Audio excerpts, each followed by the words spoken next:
She thought it was just another chance at love, a blind date filled with nervous laughter and cautious hope.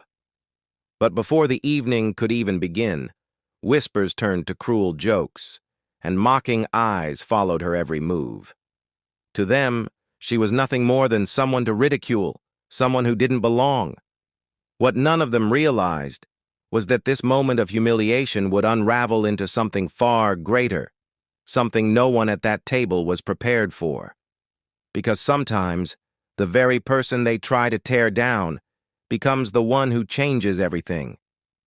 Her name was Maya, a young black woman full of quiet strength and the kind of resilience that comes from being overlooked too many times. By day, she worked tirelessly at a small community center, helping others chase dreams she often put aside for herself. By night, she allowed herself moments of hope, dreaming that maybe love could find her too. When a friend signed her up for a blind date, Maya felt a spark of nervous excitement. She chose a simple dress, rehearsed a smile in the mirror, and told herself it was just dinner. Just a chance. What she didn't know was that the evening ahead would be far from ordinary. Behind the soft glow of the restaurant lights, a cruel test of dignity and humanity was waiting. And before the night ended, her worth would be mocked, her presence questioned. But in that same room, destiny had other plans, plans that would leave everyone stunned. The restaurant was buzzing with chatter and clinking glasses, but Maya felt every eye that lingered too long, every whisper that wasn't meant to be hidden. At first, she brushed it off. Nerves, maybe. But then came the smirks, the subtle laughs, the waiter's dismissive glance as he skipped over her table to serve others first. Each moment chipped away at the fragile confidence she had built for this night. When her date arrived, she greeted him with warmth, but the people nearby seemed amused by the sight of them together. A few men at a corner table made no effort to hide their mockery, snickering under their breath, nudging each other, pointing as if Maya's very presence was a joke. Their laughter grew bolder, crueler, filling the space with an invisible weight. She tried to focus on the conversation in front of her, to drown out the noise, but the sting of their judgment pressed harder with each passing minute. Her hands trembled beneath the table. Her smile faltered. She had been here before. Not this place, not this exact moment, but in classrooms, in offices, on sidewalks, where her skin became the excuse for others to decide her worth. Tonight was supposed to be different. Tonight was supposed to be hers. But the humiliation only deepened. One of the men leaned back in his chair and made a loud comment, cruel enough for the whole room to hear. Laughter erupted around him, sharp and unkind, stabbing into Maya's chest.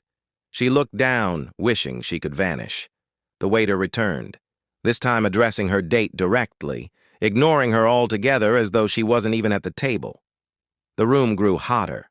Her throat tightened.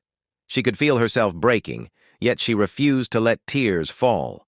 To them she was invisible, unworthy, someone who didn't belong in their world. But Maya held her head just high enough to mask the ache inside her. What none of them noticed, however, was the quiet man sitting a few tables away. He had watched the cruelty unfold in silence, his eyes fixed not on the mockers but on Maya, the dignity she held, even as others tried to strip it away. He wasn't just another diner, and his silence wasn't indifference. He was waiting, watching. And when he finally moved, the night would take a turn no one in that restaurant could have imagined. The laughter grew louder, crueler, until it swallowed the entire room. Maya sat frozen, her fork untouched, her heart pounding against the cage of her ribs. Every glance, every whisper was a reminder that to them she was less, an object of ridicule in a place where she had dared to hope for belonging. Then came the breaking point. One of the men, emboldened by the crowd's silence, stood up and mocked her openly, his words laced with venom. The room erupted once more, but this time Maya couldn't hide the sting. Her chest tightened, Her hands trembled, and for a split second, defeat threatened to crush her spirit. She had faced prejudice before, but never so public, never so brutal. And that's when the chair scraped against the floor. From the corner of the restaurant, the quiet man rose. His presence commanded silence, his gaze locked on Maya, not with pity, but with respect. As he walked toward her, the crowd's laughter faltered, replaced by uneasy murmurs. No one expected what happened next. He stopped at her table, knelt down before her, and in that single moment, the world seemed to freeze.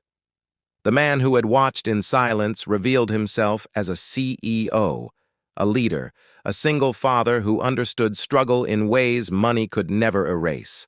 And now, in front of those who mocked her, he chose to honor her. Gasps rippled through the room as he reached for her hand, his voice steady, his gesture undeniable. What was meant to break her had become the stage for something unthinkable, because in the place where Maya was ridiculed, she was about to be lifted higher than anyone could have imagined. The restaurant that once echoed with cruel laughter now sat in stunned silence. The same voices that mocked Maya were hushed, forced to confront the weight of what had just happened. In that single act, his proposal, his public acknowledgement of her worth, the humiliation they tried to trap her in was shattered. Maya was no longer invisible, she was undeniable. But as the shock faded, reality remained. For every Maya who finds validation in an unexpected moment, countless others continue to endure mockery, discrimination, and rejection in silence. Her story is not an isolated one, it is part of a much larger truth. Racism doesn't always come in grand gestures or violent acts. Sometimes it hides in smirks, in whispers, in the way dignity is stripped away in public, as though someone's humanity can be voted on by a crowd. Maya left that night changed, not because of the proposal alone, but because she had seen how quickly prejudice can poison a room, how easily cruelty finds an audience. Yet she also saw that dignity, courage, and love have the power to silence even the loudest hate. And that's the lesson we cannot ignore. Racism is not a story of the past. It is lived every day. The question is, when you witness it, will you be silent like the crowd, or will you stand, like the one who chose to honor what others tried to destroy?